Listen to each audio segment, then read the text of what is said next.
Ryomen Sukuna is the undisputed king of curses in the Jujutsu Kaisen universe, with a presence so imposing that it intimidates even the likes of Gojo Satoru.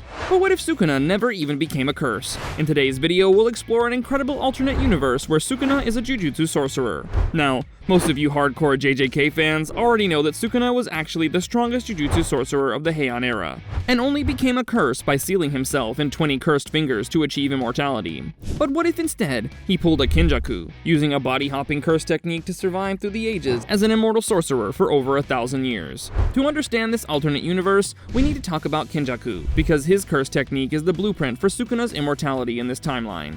Kinjaku's ability is pretty straightforward. He transplants his brain into another person's body, gaining complete control along with access to their curse techniques, memories, and physical capabilities. What makes this technique so powerful is that Kinjaku retains the curse technique of his previous hosts. When he took Suguru Geto's body, he gained curse spirit manipulation, but also retained the ability to use Kaori Itadori's curse technique anti-gravity system. Now imagine Sukuna, who's already regarded as a natural calamity in the Heian era, developing a similar technique. For our story to work, Sukuna's version has to work differently, so let's imagine a unique curse technique called Soul Dominion, the ability to transfer his consciousness and essence into new bodies. Despite transferring himself between physical vessels, Sukuna still maintains his own techniques like Cleave and Dismantle, while also preserving his monstrous cursed energy reserves. Now the key difference here is that while Kinjaku is a schemer playing the long game, Sukuna would just use his body-hopping abilities for pure domination. He still agrees to participate in the Culling game, but doesn't actively work towards the goal of optimizing cursed energy or merging humanity with Tengen. He just wants to fight, consume, and rule. Sukuna's past won't really affect the most powerful sorcerers of the present, so let's jump right ahead to 2018, the start of canon JJK. Our story changes radically here, because without Sukuna's finger at Tsukisawa High, there's no curse attack. Yuji's grandfather still passes away, and while he always had the latent potential to use cursed energy, his abilities were only awakened by Sukuna's finger.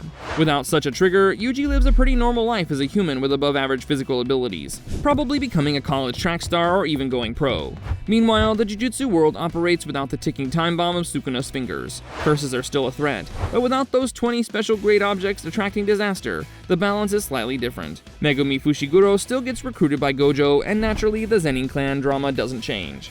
Meanwhile, Nobara Kugisaki still joins Tokyo Jujutsu High, but their dynamic is completely different without Yuji, as the emotional core and powerhouse of the team. Sukuna's been active this entire time as arguably the most powerful Jujutsu sorcerer in the world, but he still lacks the power to single-handedly take down any of the big three families. Instead, he lived as a recluse special-grade sorcerer, challenging and killing other sorcerers who dared to duel him, observing from a distance, and waiting for the right moment to make his move.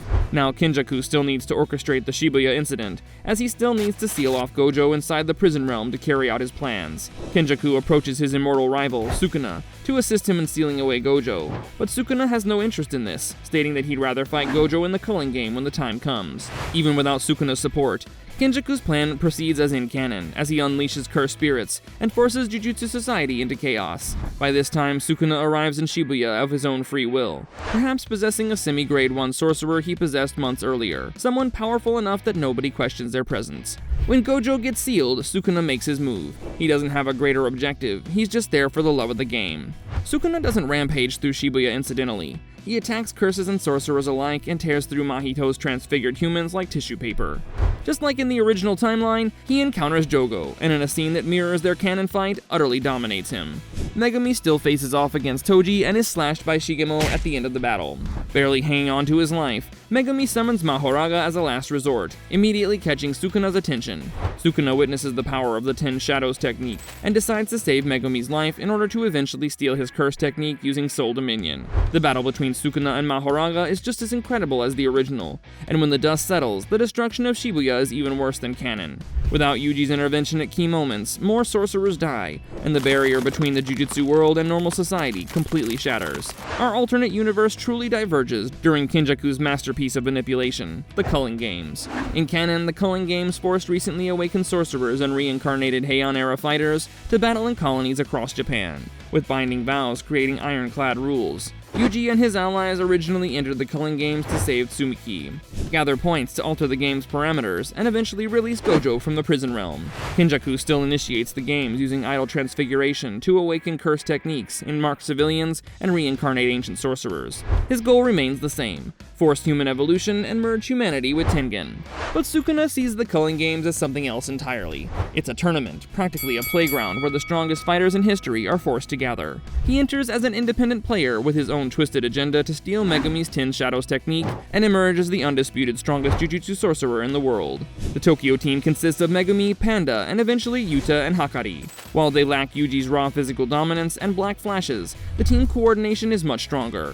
While the Jujutsu High students try to convert key sorcerers to their side, Sukuna enters the Toko No. 1 colony using his current host body and begins hunting down the strongest reincarnated sorcerers. But the critical moment comes when he reunites with Ryomen and tracks down Megumi to take control of his body. This time, things are much easier. Sukuna doesn't have to jump through loopholes involving binding vows with Yuji, he just needs to track down Megumi.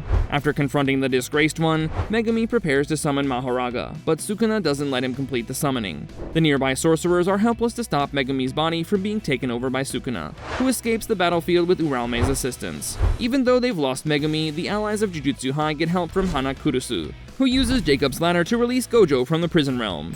But now we face the real mystery. Does Sukuna still step in to stop Gojo from killing Kenjaku? Or will they set up the Shinjuku showdown the same way they did in the original timeline? Given that Sukuna is still interested in the Culling Games, the chances are that Kenjaku will ultimately survive, but Sukuna and Gojo will definitely still set up their final battle for Christmas Eve. So how does this timeline end? Well, there are 3 possible conclusions that are equally likely during the Shinjuku showdown.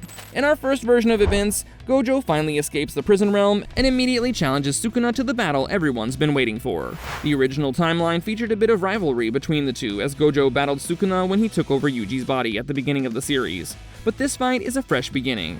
The two clash temporarily before Kenjaku proposes the Shinjuku showdown similar to the original timeline, and both parties retreat to prepare the coming month. During this time, Sukuna doesn't have the disadvantage of being sealed away for centuries. He's been fighting and improving ever since the Heian era. This means that Sukuna has multiple stolen techniques, and no vessel restrictions limiting his power, because he's perfected his possession technique as well. The battle is legendary, as Unlimited Void clashes against Malevolent Shrine, evolved beyond recognition, but in the end, Sukuna wins. Sukuna had literal centuries to prepare for this fight, and he's fought alongside and against the Six Eyes before. But what's worse is that Mahoraga and Agito still remain on the battlefield, meaning that even when the remaining Jujutsu Sorcerers step in, they face a massive uphill battle.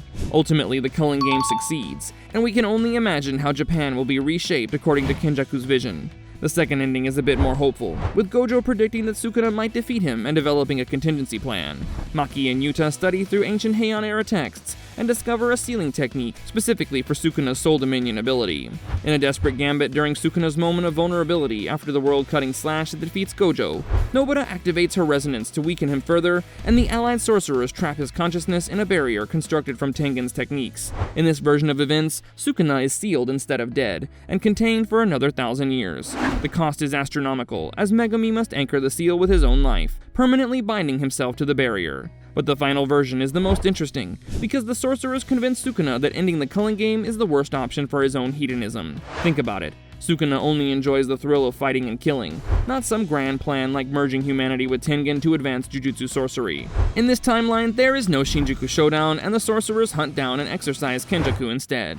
The rules of the Culling Game remain in place, but it turns into an infinite game held in equilibrium by players refusing to exterminate each other. The world gradually returns to the way it was, with Kenjaku's cursed spirit being exorcised, and curses and sorcerers reaching a new equilibrium. Sukuna emerges every few generations, tests the strongest, and retreats if met with equal force. The King of Curses becomes an eternal antagonist, a force of nature that can never be truly stopped, only temporarily contained. So which of these timelines did you like the best? Let us know your thoughts below and stay tuned for more incredible JJK content.